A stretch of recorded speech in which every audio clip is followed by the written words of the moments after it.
wise women and wise men, today to my virtual living room. Today, I am thrilled because to me, as you know, I'm a nerd. I am excited to have a conversation in community in my living room with this amazing crowd of people. This is the first time I have done this large a panel, and so I have been anticipating this with great joy. Today, my guests in community, since we are having a discussion about community and community health, are a friend to the former podcast, Orlando Bishop. Orlando is a performance coach, personal performance coach, friend, and I can keep going on and on, but definitely a friend of the podcast. Dr. Marcia Mikulak, who has also been on the previous podcast, and I just fell in love with Marcia's mind, her personality, her wit, and I was just really excited to have her on the show today to talk about community. And because Marcia is such a fabulous person, she brought her comrade, Benjamin Davis, who is a postdoc fellow who stands for human rights. I would encourage you to go to his website to learn more about him because I was really impressed. Ben brought his students along today, Elizabeth Wong, Dylan, Mariam, and Ulaa. And I am just pumped to have this conversation. I'm going to stop going on and on, but set the table for us. So, health. Health is something that we think of as being very individual and very prescribed. Community. That's a word that's getting thrown around in the culture very casually. And so I really wanted to understand, because I'm passionate about both subjects, the juxtaposition between personal health and a healthy community. It's like a cell. A cell is not all by itself. It's a part of the organism. A cell maintains homeostasis or balance or its own health within the context of maintaining steady state. That's what homeostasis is, always trying to balance. A cell works with other cells to form an organ. An organ is part of a larger system. Multiple systems make up the organism, make up the human body. And the human body interacts with other humans, with other external factors to maintain homeostasis, balance, and health.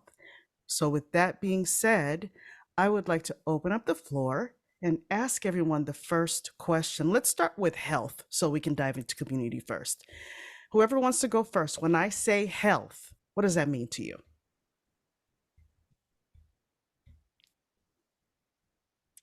To me, this is Dr. Mikulak, health is not simply a biological definition of the human body and whether it has stasis or not. Health has everything to do with the constructed brain, the constructed notion of mind, community, who we think we are, our identities, how we position ourselves in terms of socioeconomics, how where we live, our geography. I mean, it's a very comprehensive picture that is reliant upon what we call a notion of self to a certain degree. So that's sort of the broadest definition I can come up with at the moment. Thank you. Everyone, feel free to. Yeah, I'll jump in, and this is a little on the wordier side for me, but some other work I've been doing led me to this, which is I feel like it's the optimization of who you are and how you do. I think it's like and as I thought about it, like, okay, wider, what is it? And I started to say balance. You just use that word, but I think, yeah, it's really optimizing who you are and what you do. And I think that means different things for each person on Earth.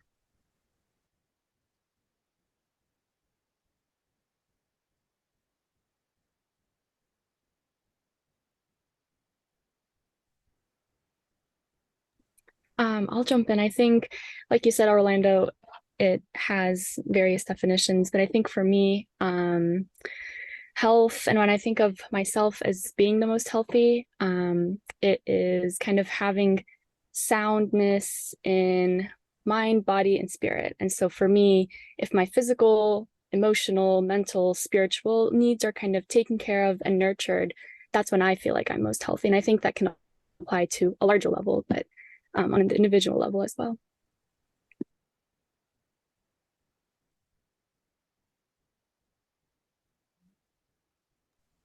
Can jump in as well. This is Mariam. I think health also involves a strong level of striving for kind of self-understanding. I think to make sure that you're healthy and, you know, whatever that means to you, we all have very kind of different understandings and definitions, is to be able to check in with yourself to see what that means and when you have achieved kind of a healthy position. I also think health is not kind of a final threshold. You're always finding different meanings and different things. So it's not necessarily a finalized definition. So I kind of see it as an ever-growing, ever-changing thing, but that involves a lot of involvement from yourself and self-reflection.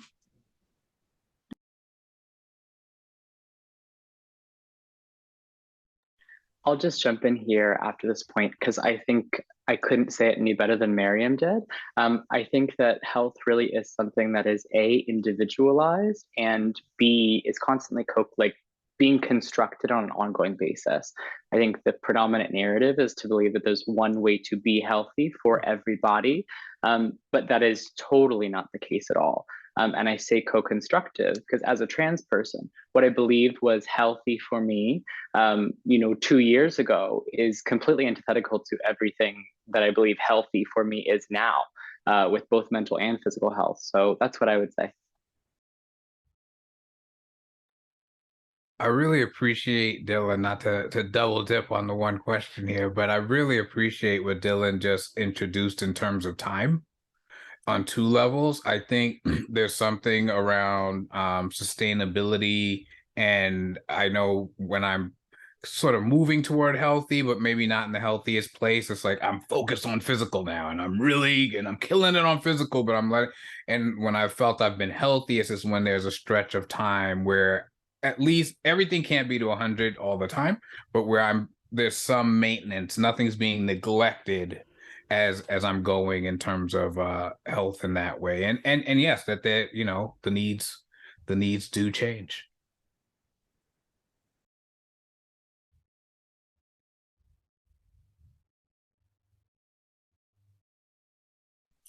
I'd like to just add on to what Orlando has said and Dylan, and that is that there's two things. How I identify is a very deeply personal construction, but it's also dependent upon what we call community, the people around me to a certain extent. And further, the idea that I'm healthy can't be separated in my mind from every other aspect of what I'm doing and who I am. And so it's not just my body that constitutes my health. And it makes me go back to thinking about community. How does community help us do these things that we say keeps us healthy or helps us maintain our individual need and experience of health?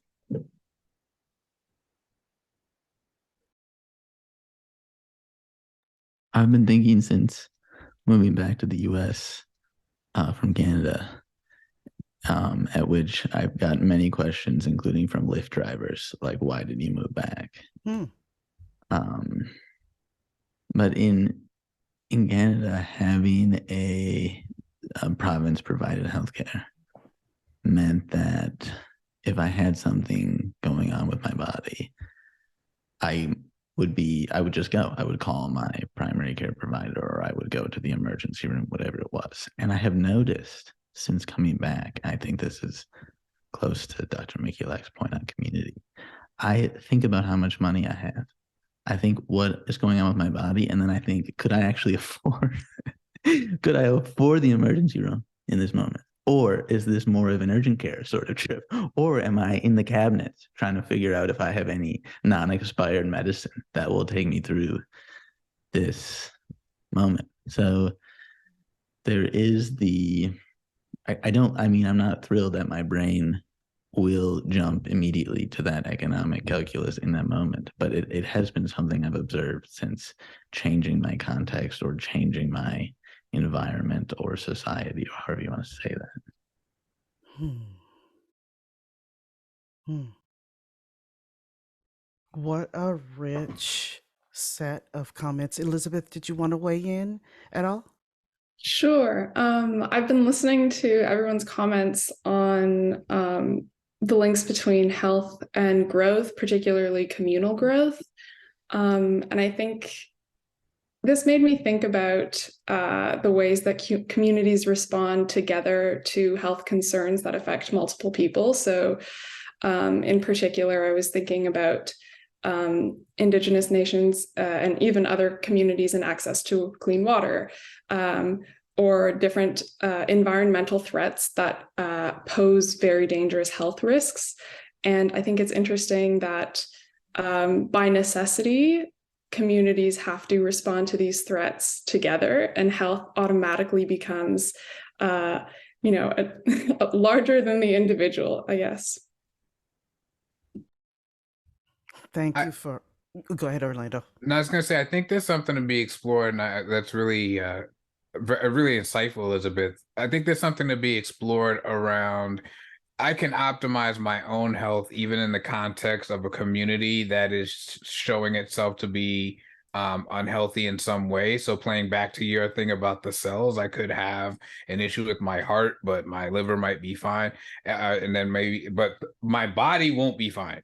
Like eventually, my liver's going to learn to care about the heart, and I think that right now, or maybe forever, but certainly in this moment in the United States, I think Ben's point about how we think about health and who gets taken care of and who doesn't is a lot of like, hey, where's the liver? It's not my problem. And I'm like, oh, it'll be your problem soon enough. Don't you worry. So I think there's I think the balance between community health, however we're defining it, and individual health is one to look at too. So, Orlando, that's a perfect bridge to lead us into the discussion of community. What is community? Because I could see this is a very complex idea, but I could see people really being. Let me pull back just a second. My husband and I took a trip to Santa Fe recently. Unfortunately, I couldn't meet Marcia, but next time. But at any rate, we took this road trip and we drove through Kansas. And I had never driven through Kansas before, but I'm telling you, travel is an incredible teacher. It was visually stunning to see this open landscape and to see the distance between communities, the small towns where there were just a few people. And so I could see the idea of community being really hyper focused, really microscopic, where it's like if survival becomes more of the impetus for looking at health, or being only concerned about yourself, or being concerned about the small sphere of people surrounding you, and not really being able to picture someone in Flint, Michigan, or someone far away in California who's struggling and feeling very much apart. So with that being said, what does community mean to each one of you?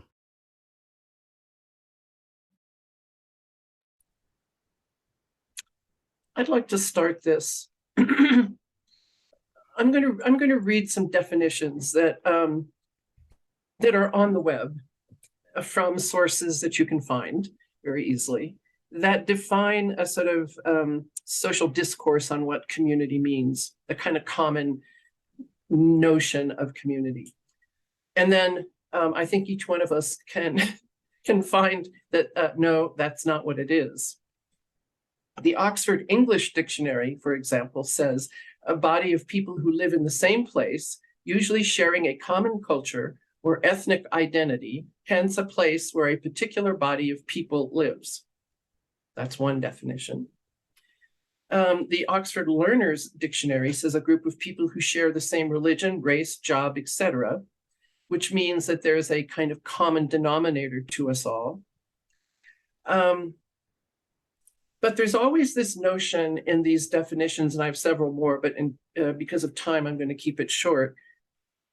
One of the things that is totally ignored in these definitions is that in my community, there are LGBTQ people, there are people of color, there are people like myself who has a Ukrainian background. My grandfather fled the Ukraine in order to come to the United States, or women who experience specific types of alienation, et cetera, et cetera.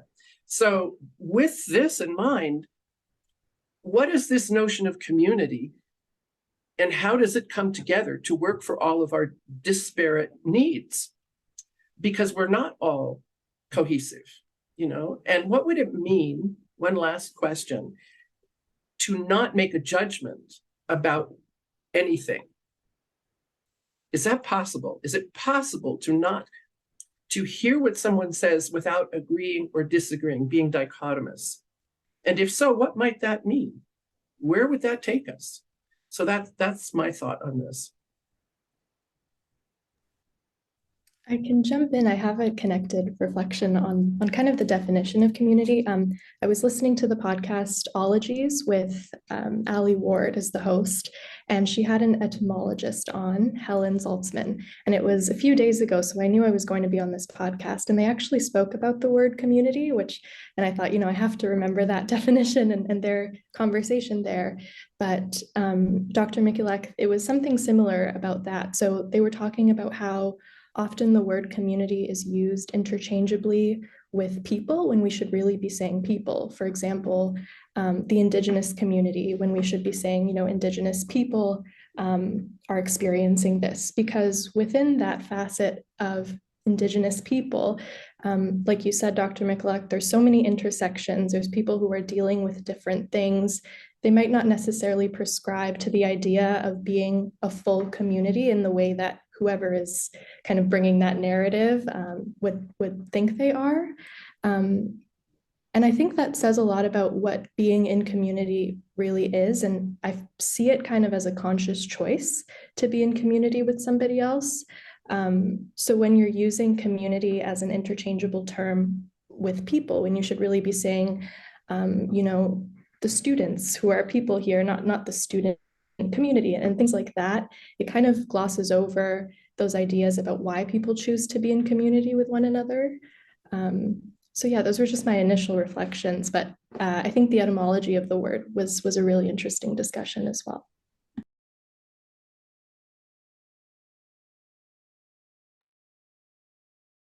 I'll just jump in if that's okay, and I'll try to be as concise as possible, which is something I usually struggle with. But for me, community is something with two sides. On one hand, I feel like the typical connotation I have with it is positive, and in that, I think of community as resistance in the most radical form. I think of community as a rejection of individualism, individualistic pressures, and the productivity-centered culture where we're expected to drop everything in order to sort of feed into capitalism. And in that, I think of it as a threat to powerful structures of domination, and something rather beautiful, a space in which we can find mutual love and mutual aid, resilience and support, and grassroots activism. But at the same time, I also think of community as a potentially dangerous space. As a trans person, community oftentimes for me can be a place where conformity is policed, and where shame is weaponized in order to yield people towards the norm. And so I just wanted to throw that out there to emphasize that it's both something that can be very beautiful, but can also have dangers when we think about who is really a part of this and who is being excluded. Loving that you raised it's like many things, whether you're talking about democracy or capitalism or whatever, right? That we tend to want to be on a side, and I think it's a thing, right? So the same water that we have to make sure we drink is the same water we can drown in. And so I think that there's something incredibly powerful about looking at, with the last few comments put together, looking at what are the defining dimensions in the conversation, in a given conversation about community. Because as Dylan started to speak, it was throwing around the idea, some ideas there and phrases. I was like, man, I missed this, right? And I was like, miss what? Like, what are you talking about? You just met Dylan virtually like 5 minutes ago. And what I miss is that time you spend, often for me, it was in school, not only, but where you just, there's an idea and we're going to explore it, right? So all of a sudden, that's a different brand of community, right? We're curious, maybe intellectual, perhaps somewhat academic. And I think there's something to be said around how we define community. And it's possible to define it around in different ways than we do, right? So I almost think that's its own, maybe part of community as we think about it, is a more conscious and aware definition of which dimensions really matter to us in doing this.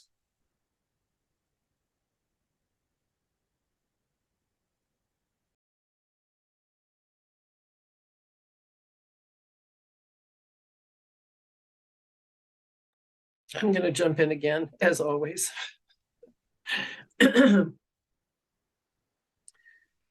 When I think about community as dangerous, and Dylan, thank you for bringing that up. And also, Orlando, thank you for bringing up the analogy or the metaphor of drinking the water and drowning in it. Here's a pragmatic example. I serve on several committees and commissions right now. And one of the commissions actually, had a task, which was to read a particular document and see what the document was actually speaking about. I'm not going to identify the committee in any other terms. And these were all adults. They were all intelligent people. And they were of a very, very different backgrounds. However, the danger in community also comes in with relations of power. And people on this committee, the ones who had the most difficult time just seeing what was being said, were those who held powerful positions. And so my task as the chair of this side committee, this subcommittee, was to get people to just identify what was being said. And that some of these people could not do it. Now, this isn't a judgment on them as much as an observation. And so my question is why? We may choose a community to be with because they agree with us. We like them. But what do we do when we're in a committee or a commission like I am, and there's such a divide? There's really little opportunity or doorways through which to enter together. And I see this positionality, putting ourselves into a specific place, and then our experience with power and what we fear that we're going to lose, or how we can control and manipulate for what we feel is the best solution. These are the community dynamics that are really, really dangerous and often can lead to very unstable settings. My work in human rights has put me in very dangerous circumstances, exactly for the same reasons. So I'm going to leave that as an open question to everyone. And I'd like to piggyback onto that because a lot of what everyone is saying is really resonating with me. I've moved to a new community, relatively new now, about 3 years now, where I am the only African American person in the community. I have not seen any other ones except for tourists at the coffee shop. And so the point I'd like to make is there is definitely, we got to be careful, right, with inclusion versus exclusion. I think part of the idea of community, whether you think of it from the standpoint of a people or geographical, is there is a container. And when you pair that with our natural evolution to be cautious, to fear change, to be risk averse, we also have to pause and realize that there's a level of awareness to have. And if you have a growth mindset and you foster awareness of your own biases and you can be honest with yourself, I think that opens up more possibility to what you're talking about, Marcia, which is we can't control external factors, but isn't it important to discuss them as human beings and to actually listen? But again, that takes awareness of your own biases. I've noticed my own biases in walking into local stores here where I'm already defensive, where I'm already making assertions in my mind about if I'm safe here, if I'm not safe here, or I can hear sometimes of a little bit of or feel this extra layer of caution in myself when I'm going somewhere. Well, will this person accept me? I don't look like them. Constantly feeling like that. But I had a marvelous interaction with a group of women at an event in town. And I was, again, the only person of color there. And I will say, because I'm a podcaster and I love deep conversations, I hate superficiality. I facilitated a conversation by just being curious. And I learned about each woman, and we learned about how much we had in common, even though we didn't look alike, because I was curious and because I decided to lower those defenses and give a chance. I know I'm extremely wordy right now, but I've really been thinking about this a lot. So I'm going to stop now and give the floor to someone else. I'll actually dive in. It's something that you said, and I think it's important in the context of defining community and the conversations we're having about dimensions. And you said that you discovered what you had in common with them, which is obviously a way to create connection and bonding.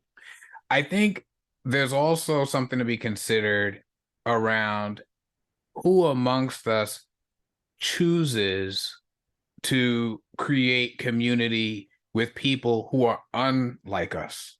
And I think about this specific, and I'll take it out of, race, gender for a moment and just say, in work situations, I am, and they have different names for it, but basically I'm the person who comes up with the big picture. I have an idea, we'll do a thing and it'll do this and people will come and it'll be great. I'm really good at that part of the conversation. I used to unconsciously, now I do it consciously. I generally, when I have one of those, start immediately looking around for the person who's going to make sure I fill out the paperwork. And right, because I don't need, it's fun to talk to other, visionaries or dreamers or whatever you want to say, but we will sit here and dream forever and miss all the deadlines. So I think there's a power to that. And I think acknowledging where we choose to connect and disconnect is really important. I'll toss on to the end of that it might be the distance between, in marketing, I've learned the difference between demographics and psychographics.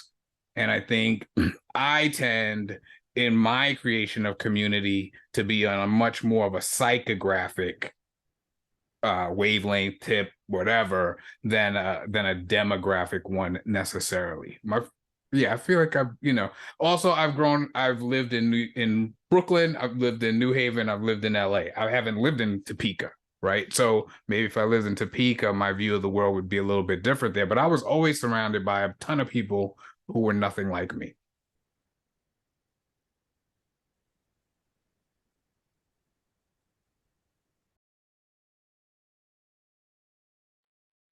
I'm thinking about the day when Derek Chauvin was convicted as guilty of murdering George Floyd, and I was in Minneapolis, and I went with my brother and his boyfriend to Chicago Avenue to go to the Cup Foods, and we went downtown first, and people were going to different places, including to Chicago Avenue to sort of pay our respects or remember, or however you want to say it. And there was an art gallery that had kind of popped up, and I remember going in there, and it was getting quite busy as the evening went on, and more people turned out after the verdict. And so it filled up. And the woman who was running the gallery said, we're at capacity, people. Some of us have to leave. This is what community looks like. I remember thinking, this was still a time when in different discourses in Minnesota and Minneapolis, the newspapers and so on, there was a question about what was happening around the cup foods, because there was a critique of police that meant it became an experiment of like what happens when a group of people decides to try to live without police forces, or does not welcome the police in the same way that other places or people do. And what was interesting, and so some of us left the art gallery. Of course, I left.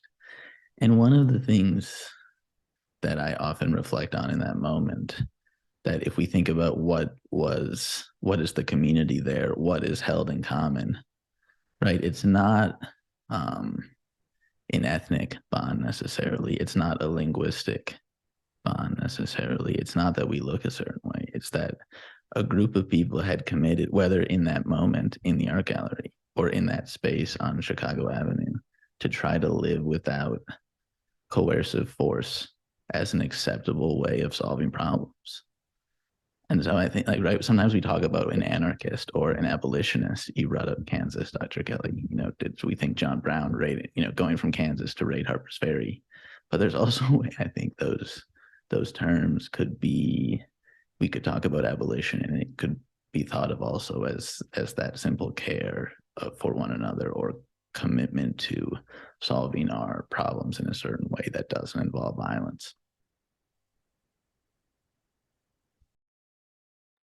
That word coercion, I think, has a real place in talking about community and healthy community. So I just really want to thank you for that, Ben, because I think my experience is whenever coercion is part of the creation of the group, it has more of a tendency to go in Dylan's direction of like, ooh, that's a little bit, that's brown shirts community. We're not looking for that. And I think that there's something around invitation versus coercion. I don't necessarily have the answers on it, but I think is you will kneel or you are anti-American. That doesn't feel like an invitation to me. That feels like coercion. And I think there's something to be explored there around how we end up defining the community as well.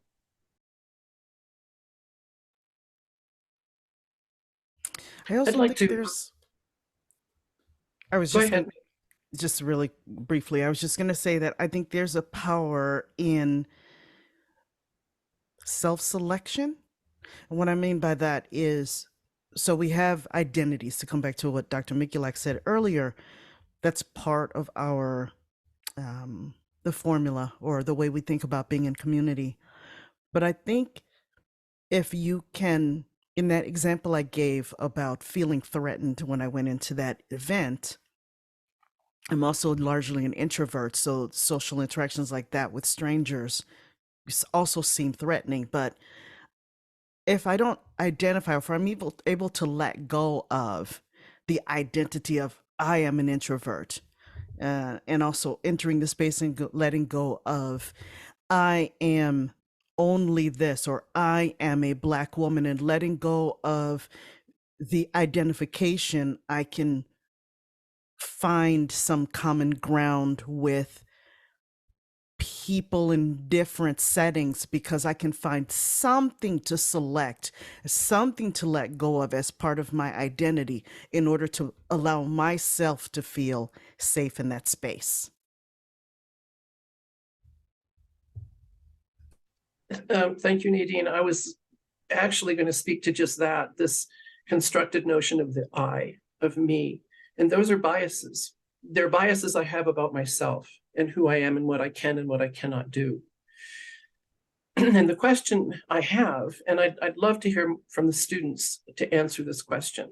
It's nice that we can all be reasonable, but oftentimes in circumstances of great tension, we're not reasonable. And so what happens, by what process, if I can be the observer of both myself and what is occurring without a judgment or an opinion, then what might happen? And what does it take to get there that's a really important question.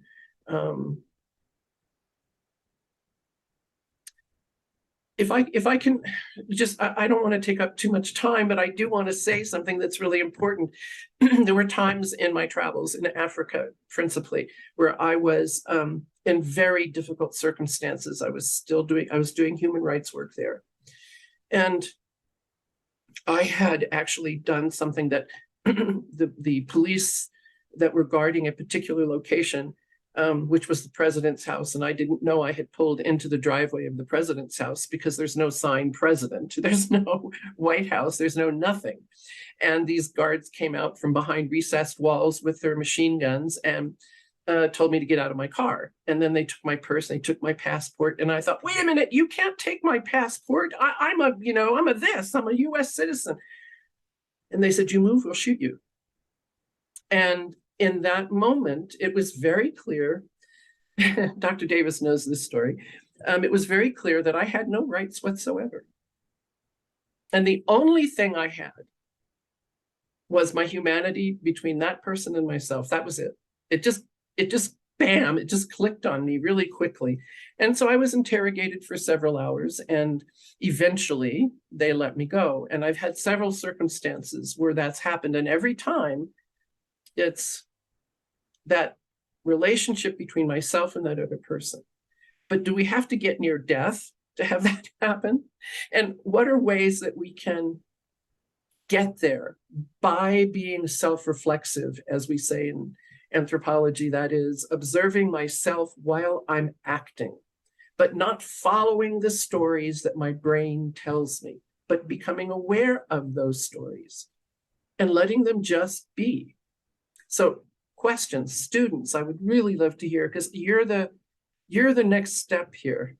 I'm retired. I finally have universal health care. I don't have to, wonder how I'm going to survive. And believe me, there were many, many, many years of that. So I'm going to step back and hopefully hear what Dr. David's students have to say.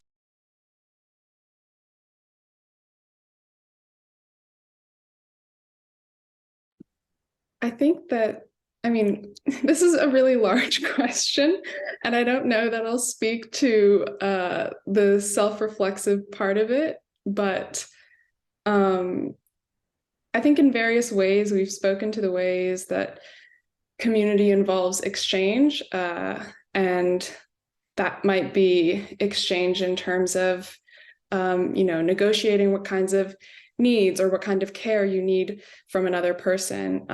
But that also might come in the form of financial aid. And I was thinking a little bit about projects for mutual aid. And I think that they involve the same kind of human to human interaction, where you maybe abstract yourself from your specific identity markers or positions and think about yourself as, just a peer to someone else. And maybe that's an analogous, well, I don't know that it's analogous, but close to an analogous situation to the one that you described. I'll just jump in here. I was going to say, again, I love my dichotomies. I feel like it is a two-sided coin in the sense that on one level, I find that these snap judgments that we make that Nadine was talking about, in which we center our identity and perhaps the distinction between our identity and someone else's as a point of survival, like that snap judgment can be something that can, alert us to potentially unsafe situations or circumstances, whether that's physically or just for our social well-being. And so it becomes difficult for me to reckon letting that wall down when, the risk potentially far outweighs the reward. But at the same time, I have had those scenarios where I ignored my gut judgment, my better judgment, and I found that we stood on more common ground than I believe we did. And the growth that can be had from that is immense. But I don't know how we push back those moments of, am I unsafe? Is it worth the risk here? So that's what's on my mind for me when I think about this. I'm gonna, because this is gonna piggyback really well on what you just said, Dylan, and just brilliant. Uh, Stephen Covey, the Seven Habits. There's a series of quotes. I found them that have stuck with me since I read that book several years ago, and it says, "Between stimulus and response, there is a space. In that space is our power to choose our response. In our response lies our growth and our freedom."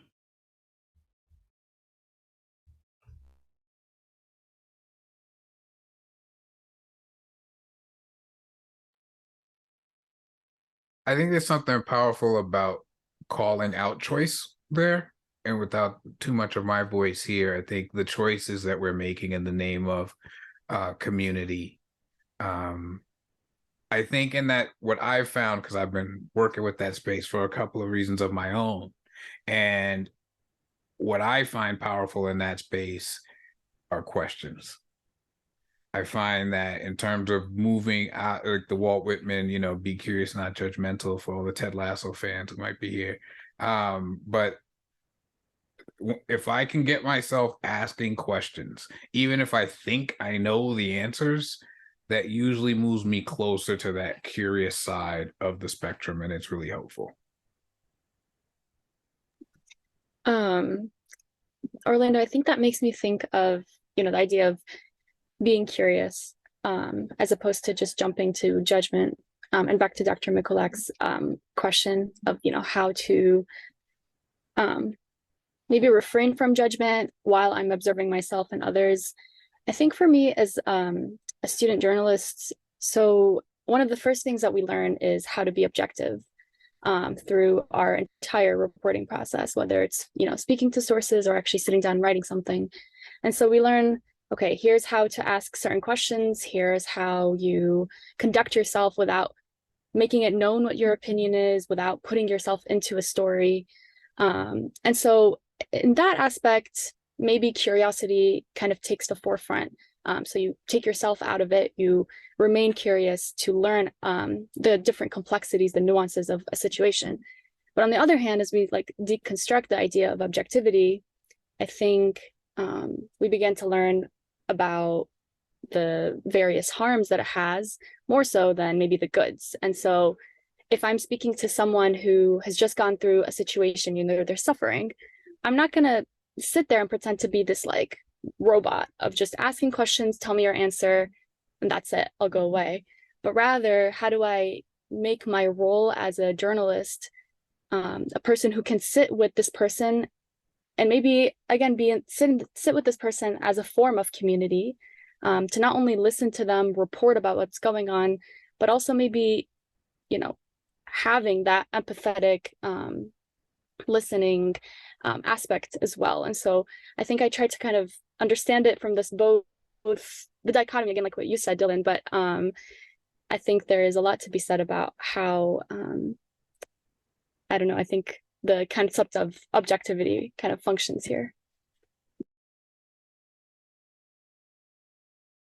I'm just going to quickly jump in just one last time. Sorry, I know I already spoke, but just on this, Orlando's point about curiosity and asking questions, I was just reflecting in this moment, and I thought about the ways in which in conversation, when people ask me questions specific to my trans identity and to my transition, that's an immediate green flag for me and makes me feel very comfortable with them. Because I think the scariest thing for me is when someone is not interested in knowing, because I think there's potential for the formation of opinions that are radically antithetical to my existence.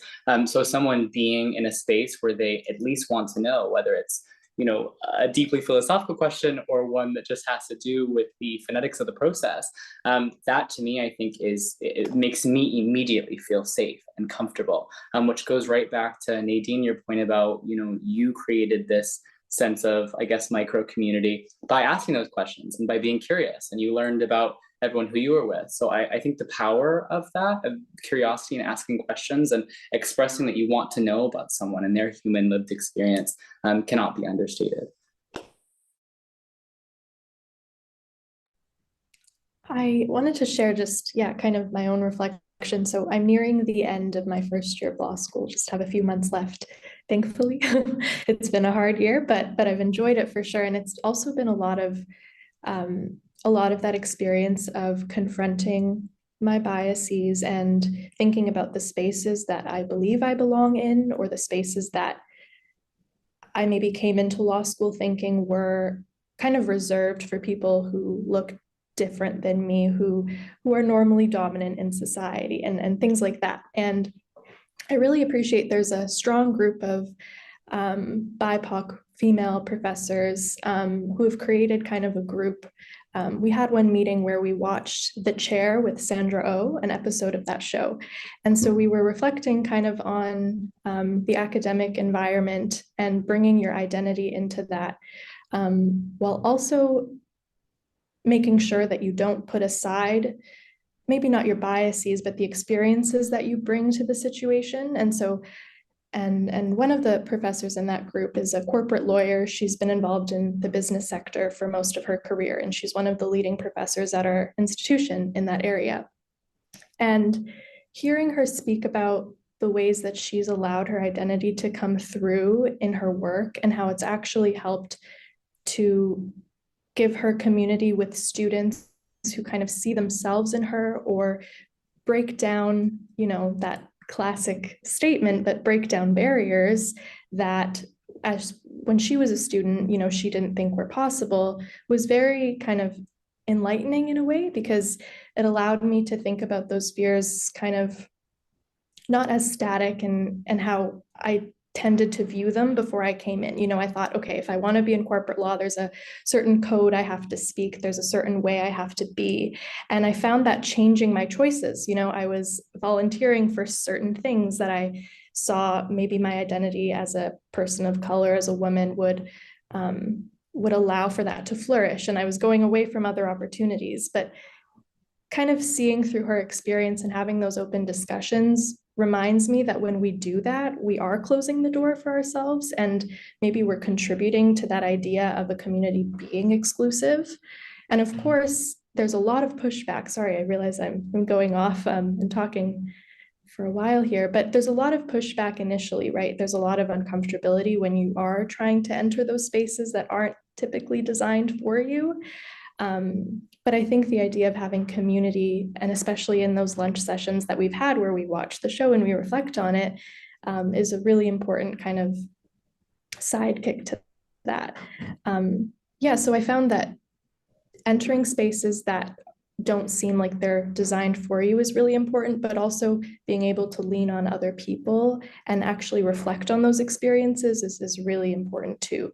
So I think there can be ways to have that objectivity, put aside your biases, but I think in order to feel healthy and to feel supported, you need to be able to commiserate with people who are doing the same thing and having to struggle in that way. I hope that makes sense, but something I've been reflecting on in my experience.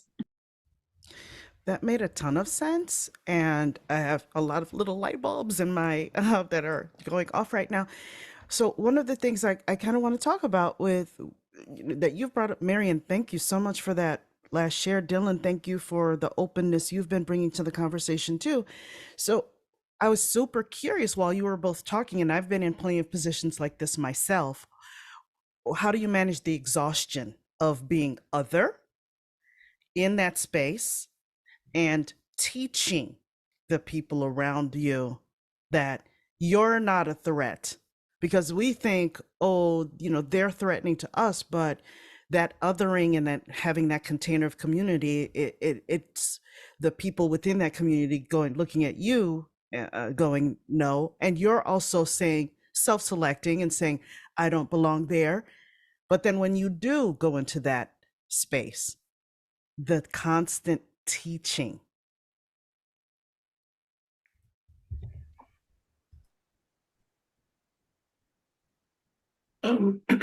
Miriam, thank you for what you said and what you have pointed out and sort of brought full circle is Orlando's contribution of the questioning, being able to ask questions. And the most inspiring experiences I've had personally and I don't think this is common, was in graduate school working on my doctorate in seminars where the discourse was to take apart everything I thought I knew.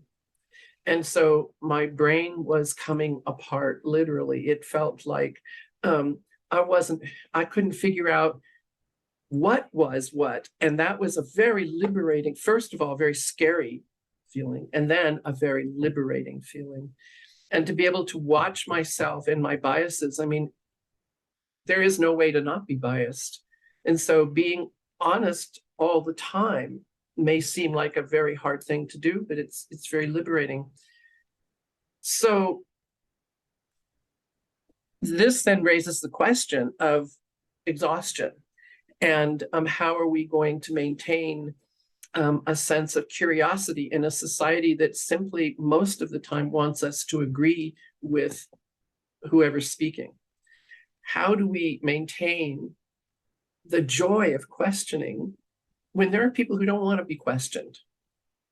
And again, I'd really like to hear from you students who may not have a whole lot of experience yet, but I think we think we have to have an intellectual answer to something, and we don't. There's that silence is where something comes out that has nothing to do with intellectual brain. So I really want to hear from you.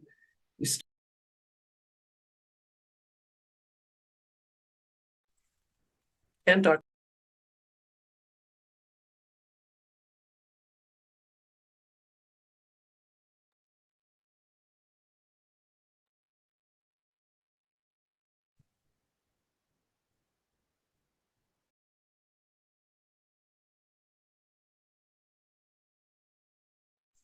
I don't know if this is as direct of an answer as I would like it be. And I think it ties back a little more to what Nadine was just talking about. But I feel like in my personal experience, whenever I am being asked questions, which sometimes can feel invasive and sometimes can feel exhausting to answer, and sometimes can be something that makes you feel ostracized in a room, you know, when you're the only person that questions can be asked to and the whole room turns to you now waiting an answer.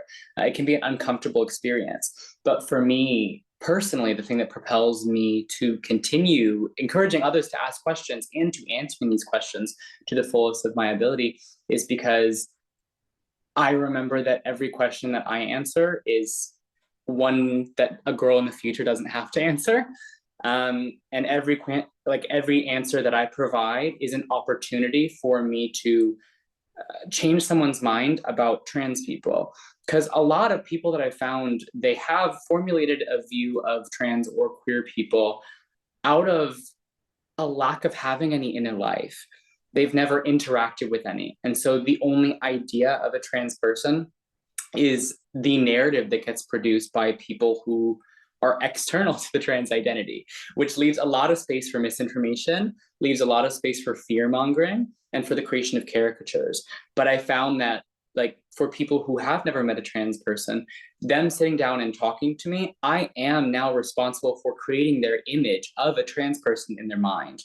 And if I can answer their questions, and if I can be kind, and if I can be courteous, and if I can be empathetic and leave space for them to not know, and not even know what to ask exactly, then that can make, you know, it way easier on the next trans person that they interact with and make the world a safer place for us. So that's my response to that. I feel like that's also that is incredibly powerful, and I found it to be true. I'm just a person, the way my life has unfolded. I found myself in a lot of predominantly white spaces. That's just how my life has unfolded, and I think I've absolutely experienced and engaged in what you're describing. I also think everyone should feel room to say, not today, like, or not in this room, or not, you know, like, I do coaching and I tell the kids, like, if everybody does something, nobody has to do everything. And I think if there's an invitation versus coercion, to go back to that idea, I think part of an invitation is that the other person is allowed to say, I'm sorry, I can't make it that evening. And so can we accept that? So absolutely love and feel it's critical what you described, and feel that it's critical that you be able to say, yeah, I'm not answering that question today. I'm not going to give you a reason why or explain that it's offensive. It might not be offensive. It might just be factual, and I just might be tired.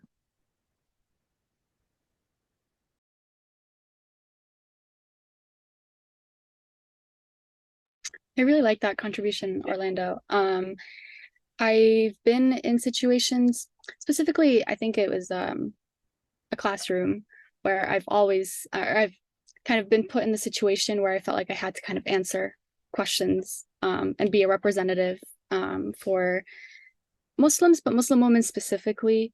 And after a couple, times of doing that and answering, which of course as a general rule, like you were saying, Dylan, I took that as an opportunity, especially in the way that I'm answering the questions. I took as an opportunity. But I think after a while and kind of noticing how the questions were being asked, I began to kind of take a step back and, like you said, think about, well, I shouldn't have to always answer if I'm kind of being forced to. And so I think as soon as I kind of established that, the dynamic shifted. And so I appreciate that contribution a lot.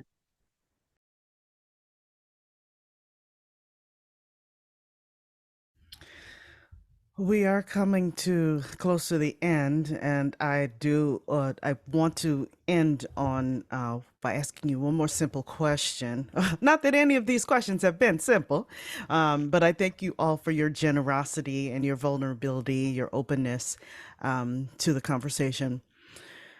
I also want to say thank you to each and every one of you for making one of my dreams come true. It may be small, but it's one of my little dreams.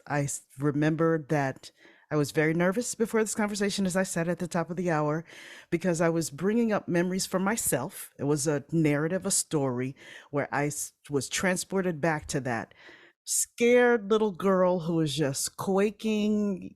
Her knees were knocking at the University of Chicago. She didn't feel like she belonged, and she felt like she was surviving, and would find herself in classrooms, big or small, unwilling to participate. It was purely education at that point.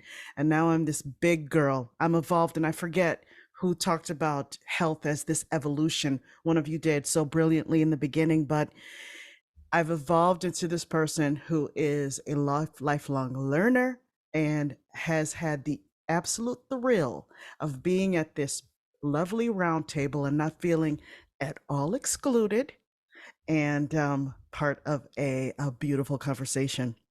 So I'm going to leave. I would love to hear from each one of you a quick snapshot of the conversation. What is the biggest takeaway? What's something you can't unsee or unhear as we hang up in a few moments?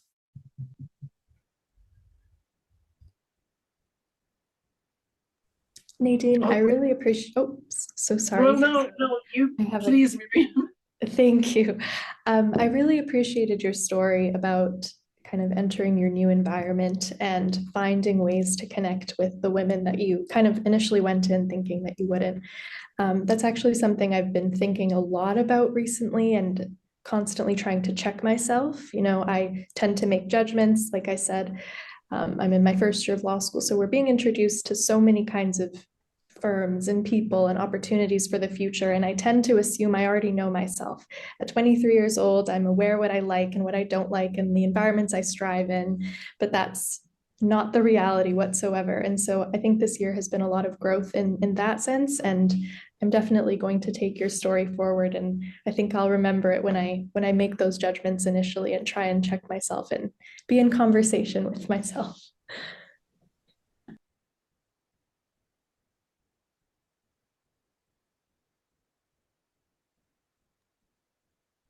Well, for me, I just, the amount of energy I can get from community in terms of exploring ideas and thinking about how things apply in my life. I mean, I found myself thinking, if Professor Davis is, if it's open enrollment, you might look up and see me one day, because this was really great. If you got, if y'all have like a bring your granddad to class day or something like that, you just call me up. I'll be there. So no, but Excellent. You'd be welcome. thank you. No, but it's a really great conversation. But that's really what struck me, is I've always enjoyed this kind of engagement around ideas and figuring that piece out. So thank you.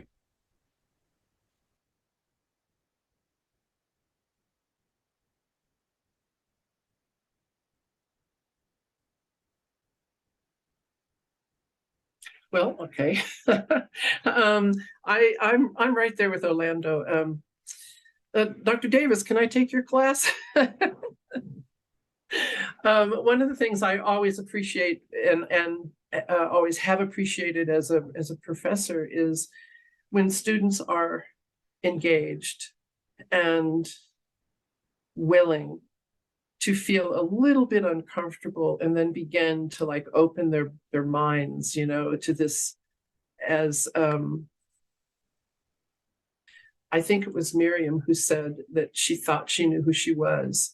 I thought I knew who I was, and I'm far from knowing who I am even today. It just constantly changes. So the thing that really stuck with me is questioning, knowing when to say not today, and remembering that learning about biases is exciting rather than frightening. And that takes us back to health, because if I'm resisting to learn about myself, if I'm determined to think I know who I am and what I need, which is not bad, but it's very limited. And if I can take pleasure in asking questions, then my own sense of self and my physical being is going to feel better. That's my experience.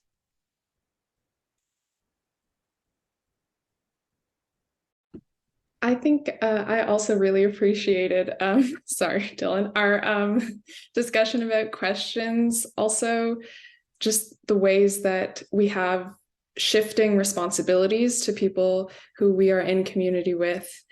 And I think just the idea that we have to remain in open dialogue always to find the ways that we can best support each other, and also perhaps best counteract any negative forces of community. I think what I would say my biggest takeaway isn't super distinct from what Marcia and Mariam were saying before. I think it sort of ties in along the same lines, but it's this commitment to the idea that I am not a static being, that I am not a self that just has to sort of be peeled back and uncovered, but rather something that I'm continually creating and constructing and, making decisions about and making undecisions about. Because I think as soon as we decide who we are on a static level and cement who we are, I think that can be dangerous in terms of no longer being curious, no longer asking questions, no longer being committed to changing your mind, growing and developing in new ways. So I think just my biggest takeaway is shifting how I see myself within a community.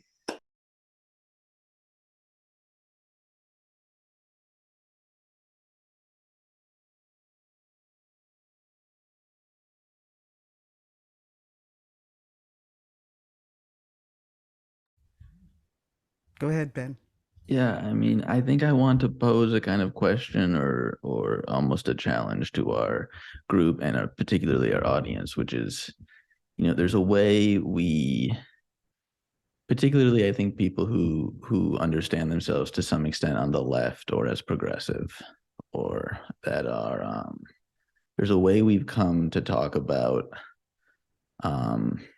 there are some virtues, interpersonal virtues, I'll call them, an openness to questions, a curiosity about ourselves and others, a sense of growth that probably could, it means we might, these are traits that might make one a very good partner or a good person to work with. I think there's also a way, and this might not be totally clear, but I'll try to say it, where in our moment of individualism and market forces that people talk about in terms of neoliberalism,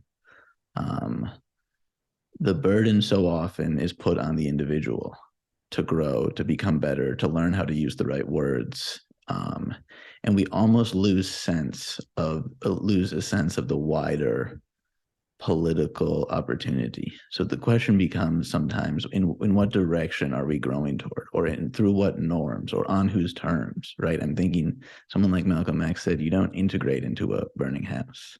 And so there is the question of survival, but then there's also the question of, is there a way to check against or to consider the direction of that capacity for growth? Because there is a history, and I think we've lost some of this because the Communist Party, for instance, was persecuted so relentlessly under the McCarthy years, which in some states we're seeing a resurgence of people who love Joseph McCarthy. There were people like Claudia Jones or W.E.B. Du Bois, or particularly a history of say Black Marxists who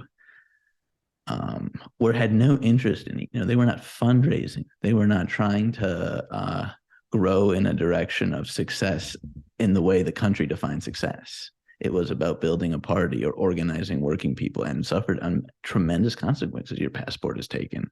You can't. Paul Robeson can't travel. Has to appeal. Can't do it. So there's a way.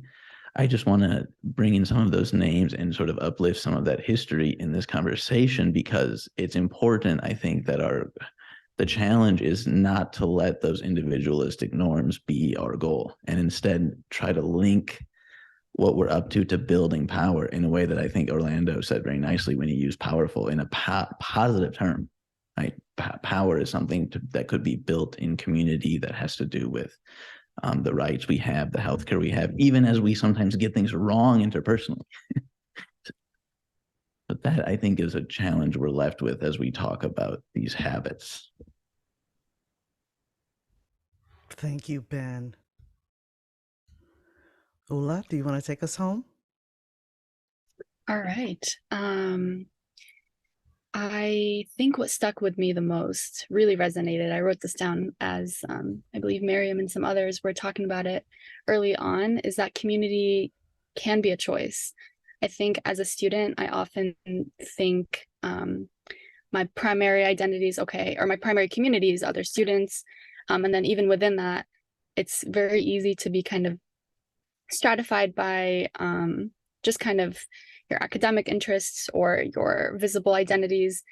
But I think knowing and practicing community as a choice can be very, very beautiful. And so that is my takeaway.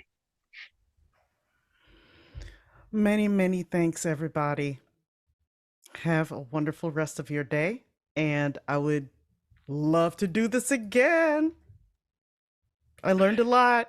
Thank you. Bye, everyone. Dr. Kelly. It was a real pleasure. Thanks for having me. Thank you for having us. Thank A you. special thank you to the students. Thank you. Absolutely. Thank you so much. It was so good to meet everybody. Thank you.